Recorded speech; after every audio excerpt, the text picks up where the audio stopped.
Konbawa. So, this may look familiar to you, but what I've decided to do, because obviously we know the Panda train has a fault when it's on the outer track, inconsistent running. The Hamamatsu train here, which I don't know if I just knocked off the track, we'll find out in a minute. I think it's okay. We'll find out in a moment. But basically, that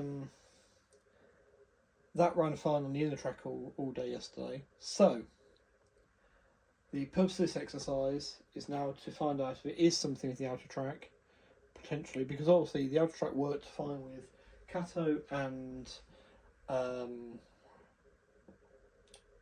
Green Max products yesterday. This is another Tomix here. That's a Tomix, and the trains that have had trouble on the outside have all been Tomix so far.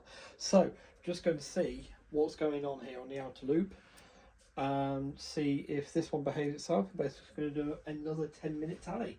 So, if you give me a moment, I'm just going to plug the phone in, which I should have done before hitting record, of course, but priorities and everything, hey? Oh, there we go. Come on. I'm out to practice finding the hole. And this one. Usually I have to look straight at it. There we are. Behave yourself. No giggling at the back. Right. So you're now plugged in. I'm just going to get my piece of paper here, my pen, so I can make notes on the 10-minute tally. So something to lean on.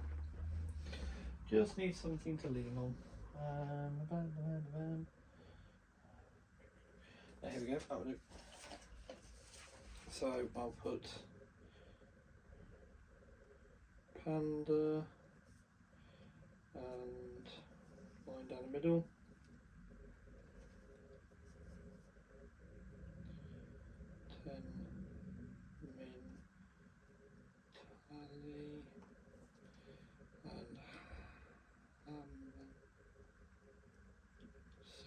That one, right. So for 10 minutes I'll set them off going, and then I'll start my timer on my watch, and 10 minutes later we'll see what the tally is for inconsistent running on both.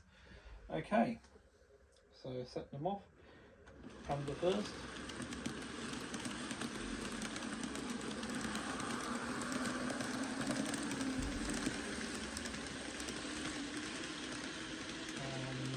Hamamatsu next.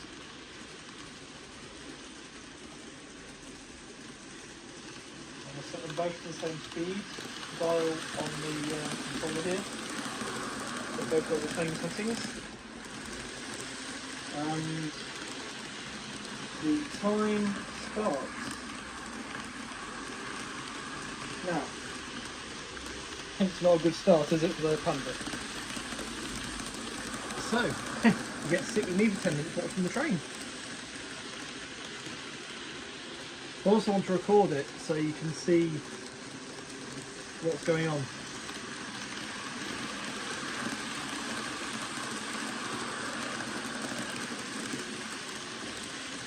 So you can think of it as a running session if you like. So what I'm hoping for with this is that the Panda does show inconsistent running time in the line.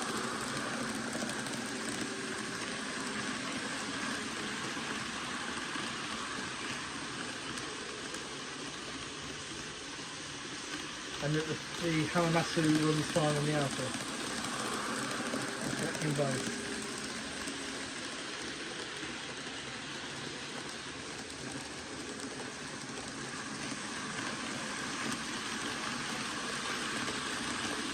I know the Panda did twitch with it on the initial runs, but it was before, as it started, sorry, but it wasn't on the official time, so.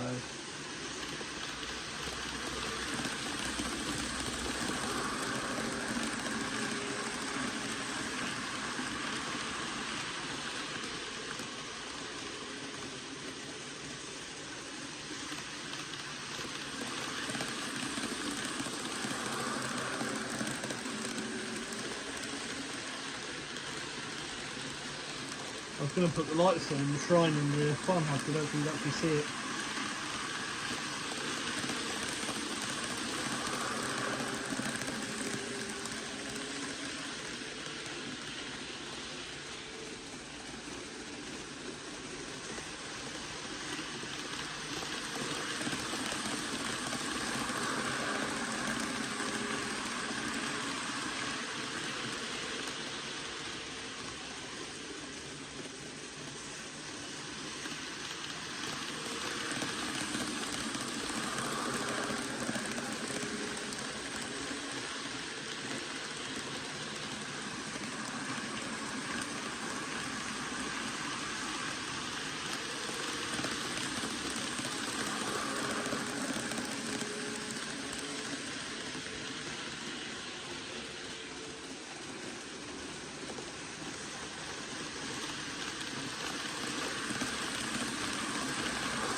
Panda train really is a lot higher speed setup than the that's good, isn't it?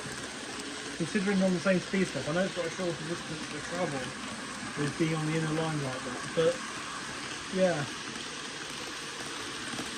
just interesting how much faster it's actually going.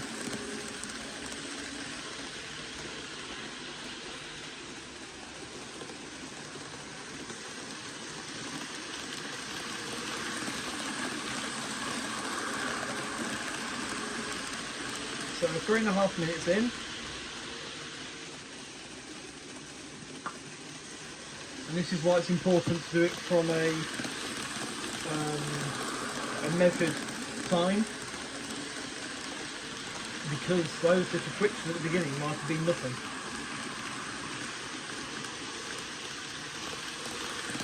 I've noticed the Hanamasu's been totally fine so far as well.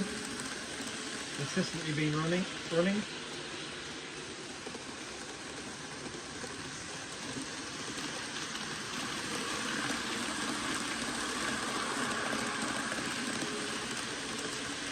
Get some better light for you on the situation.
We're halfway through.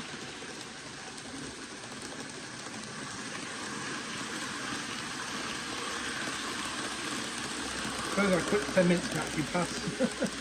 You're probably sitting there going, yeah, I wish it would.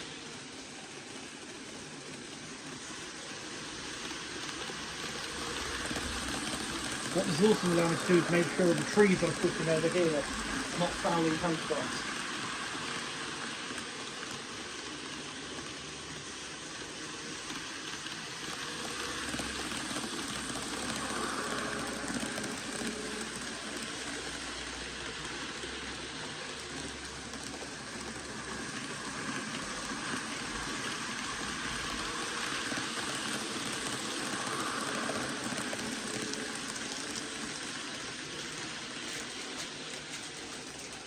So if this ends up being the case, it works like this for the full 10 minutes. I won't record the full 10 minutes again, or should I? No, I will. This one's going to be a bit of a long one. I'm going to swap the Panda back to the outside. We'll have it on its own, and we'll just see how it goes on the outside track.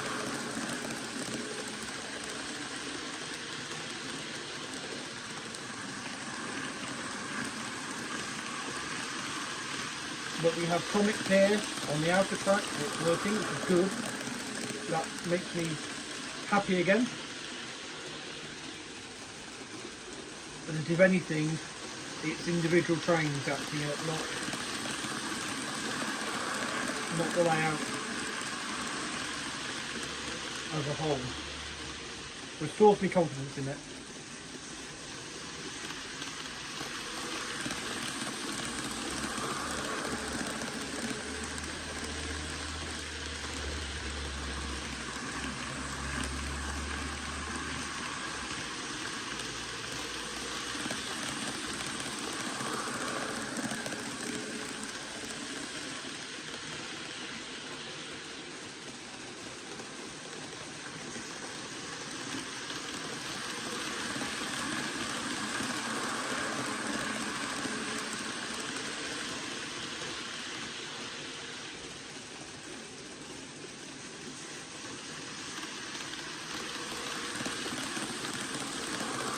And the cheeky Milky Way at the same time.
We're into the final minute.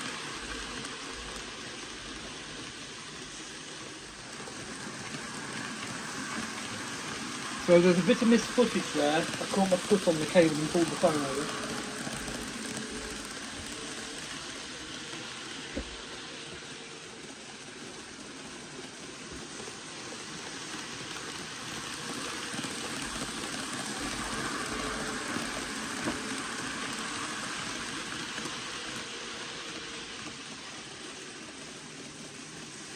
So just so it's complete set of data for yourselves, and let it's gone another 30 seconds.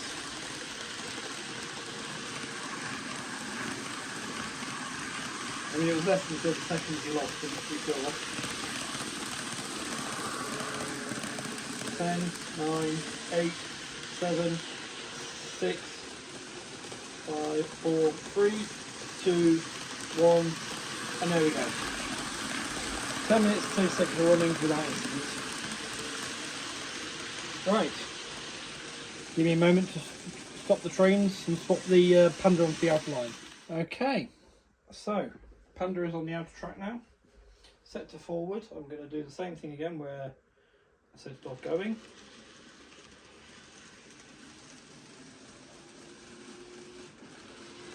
A bit more controlled speed. And the time starts now. Use the signal here as the starter. So I've done another bit on my tally sheet. It says Panda on its own. I'll put Panda out of line for now.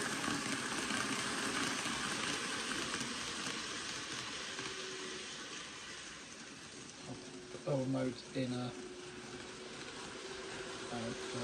on those ones.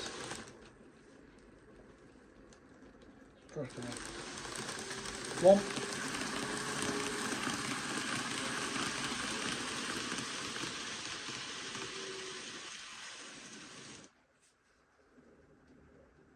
2.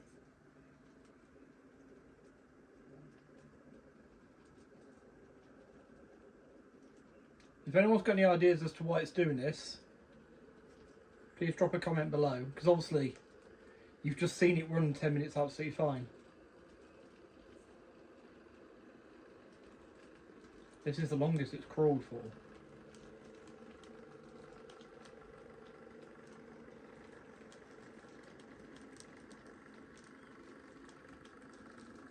Wow.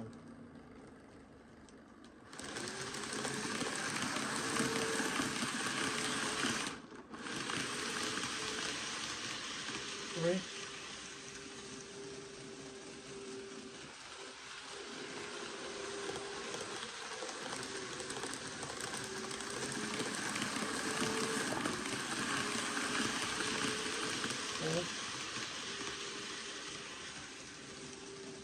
Not even 2 minutes in yet, folks. That was 1 minute 45 seconds. Come on, check there.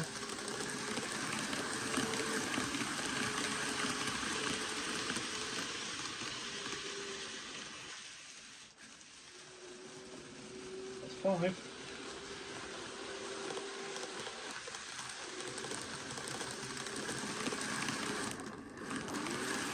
6.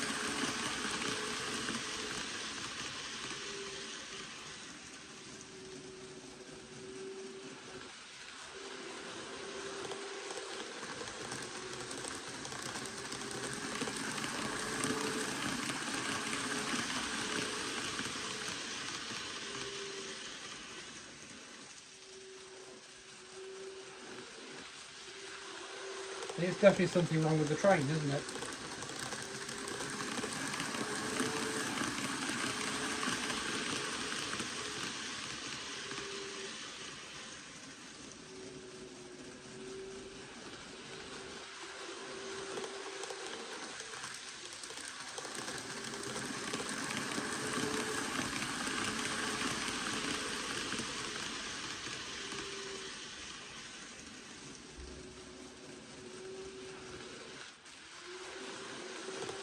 Seven. 8.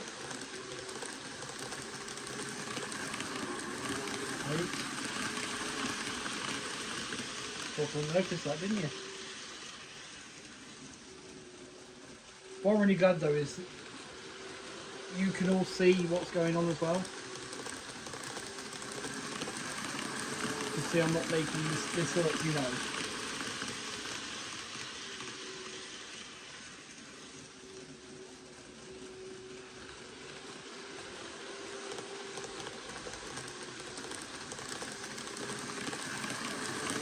So it's the first, I'm going to get to the first half.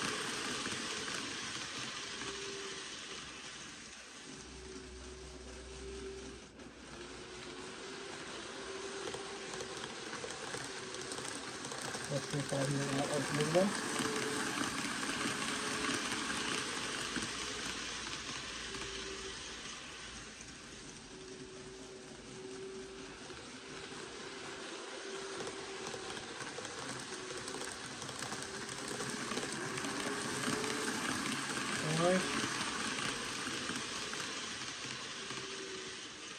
Half a minute to go on the first half.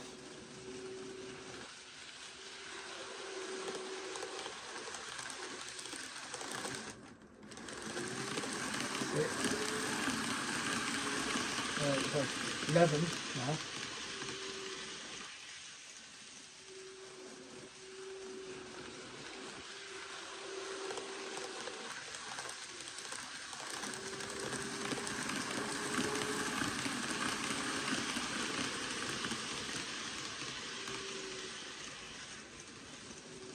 Okay, that's the first one for us. 11 in under 5 minutes. There's the first one for more, the second 5 minutes.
Made it a full minute without doing anything.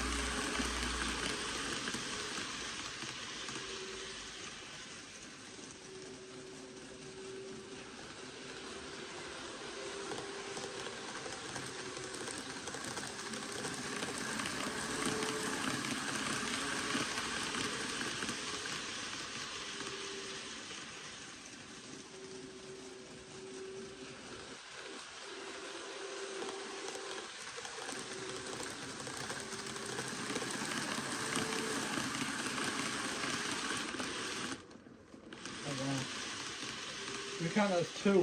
I'm going to count it as 2 because it was 2. It moved again, then stopped again. So that's 3 in the second 5 minutes. Showing books at 7 minutes now.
Into the last minute now. It's about half a minute to go.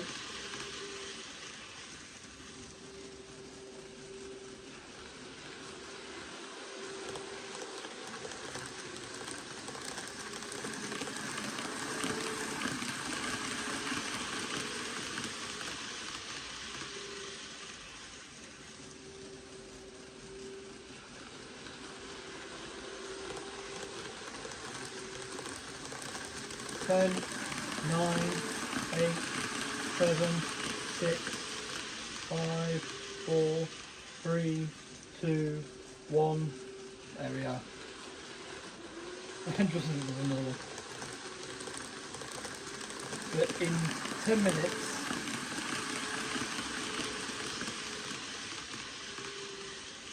it did it 16 times.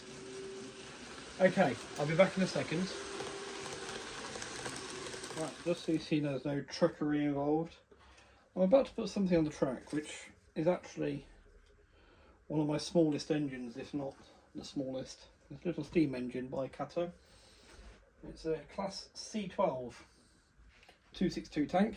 Put the railer on and there it is, little dinky thing. Now this bit of the video is going to be quite long because the speed it sets off at, this is going to be a 10-minute one, this is just going to be one lap. Make sure we get it onto the rails. So, one lap, but as slow as I can make it go. And I just want to sort of, hopefully, I'm hoping this proves that the track is absolutely fine because we have, as I say, my smallest engine, but here going round at a small space. So pace. So let's get that going.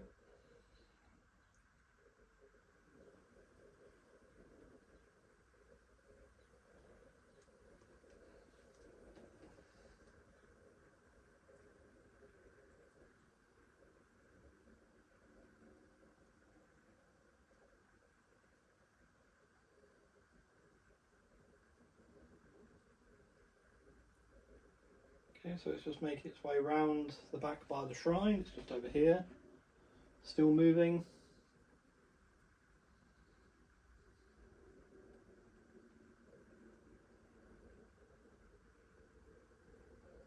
Still moving. I think you might be able to see it now. Maybe. No, it's behind the buildings. Still coming.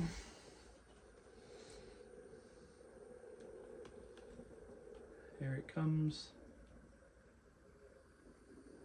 Round the corner.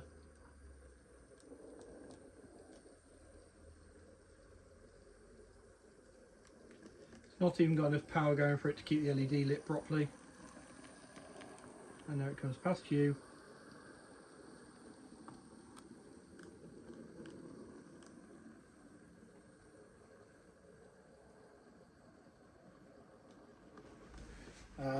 And back into the station where I bring it to a stop.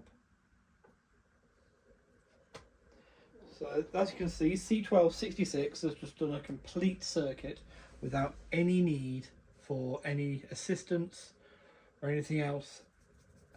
And that engine, if you're familiar with UK N-gauge locos, that engine is about the size really of a... It's smaller than the Sonic Models Large Prairie, that's for certain. It's probably about the size of an Ivet 2 tank, or not actually much bigger than the pannier tank, that one. I've got to be honest, I remember having it next to a pannier tank, but yeah, something between those two.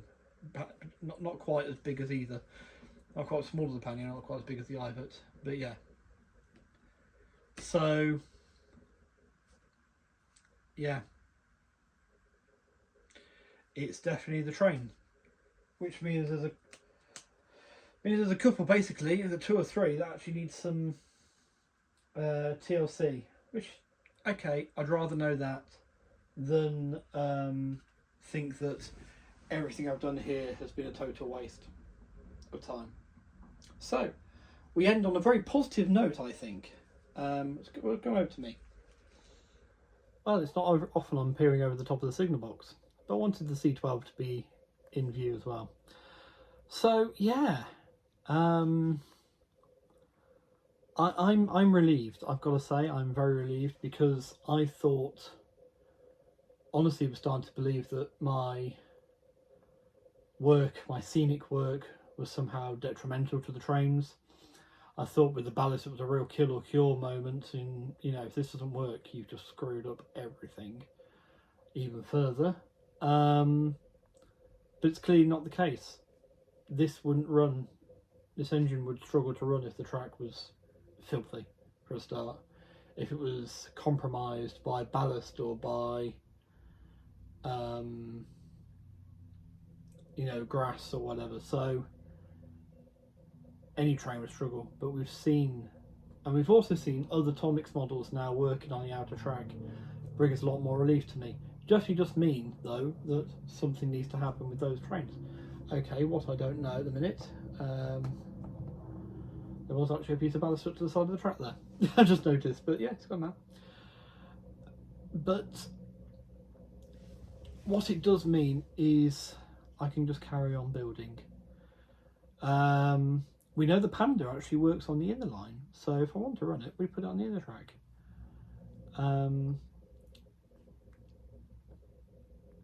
Would I have been so worried if it was only ever going to run here? Not really. It would have upset me. I would have felt the same sort of, oh God, you know, why does it always have to go wrong?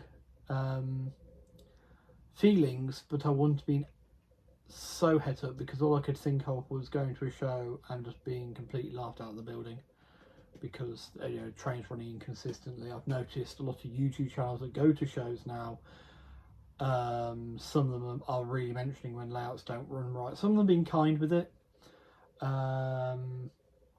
Some of them really aren't being that kind with it, and I just thought I don't need that to try and knock the confidence, you know, keep my confidence going. So I'm really happy that we've actually got some sort of resolution with this now, and that is that those trains need some TLC.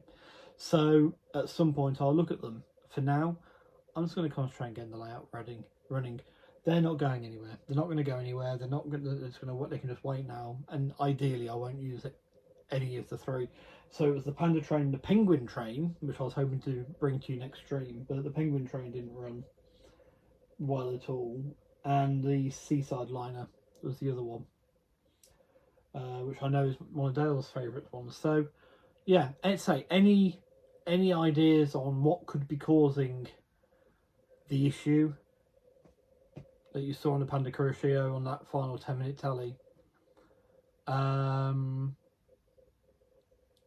Yeah, please do let me know what you think it might be and potential fixes. I mean, because whilst I'm not going to rush to repair it, it would be great to have some ideas as to what to look for, what it could be. I wondered if the lubrication started to dry out. So you know when it did that massive crawl down the back straight that time, whether it was the lubrication drying, but then why didn't it do it on the inner track? Doesn't make any sense. Yeah. I mean, it's either I look at it or I send it away for someone to look at. But obviously, it's them being familiar with these trains. I'm sure a lot are very much like the others. But I'd rather have a go, because being self-sufficient in these things is quite a bonus, isn't it, if you can do it.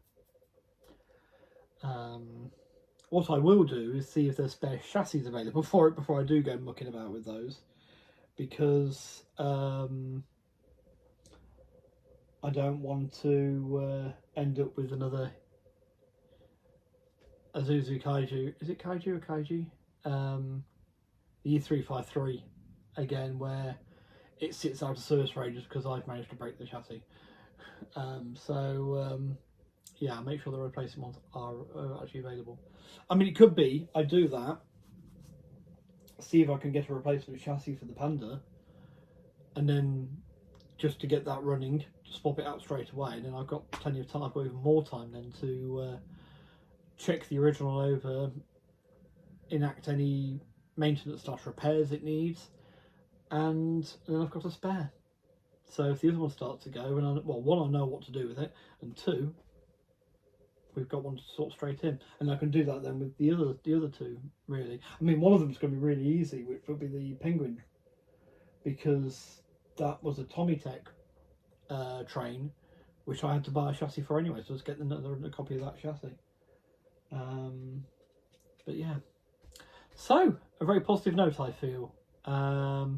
Hopefully, so you can see we've got some model kits here. There's more foam board, there's some spare stuff I didn't use. I'm going to use some to make a little back scene, so I'm going to go for a back scene here, because I know that side, it's always tended to get dirtier quicker than this side, and I think it's having the exterior wall right next to it. So I'm thinking a back scene made of this stuff might actually just provide a little bit of insulation, just to prevent that a little bit more. Anyway, which might be good, and it'll only be low. It wants to fit under the windowsill, so it'll be low. But yeah, and also provides a nice backing to it. I do want to be clever with my back scene though, so yeah, I've got ideas and theories to try and use some of, if I can, try and use some of the traditional artwork, have it in that style, as opposed to being a realistic back scene. Just again, part of telling that story of me being the interest in Japan. But yeah, and you can also see the Nekabasu. I've got my Demon Slayer, and then what I really would like is a cabinet to put these in, so they're actually on display properly, and just there to sort of be out of the way for now. But yeah, right, well, all I've got left to say is arigatou gozaimasu, take care all, and sayonara. Thanks for watching.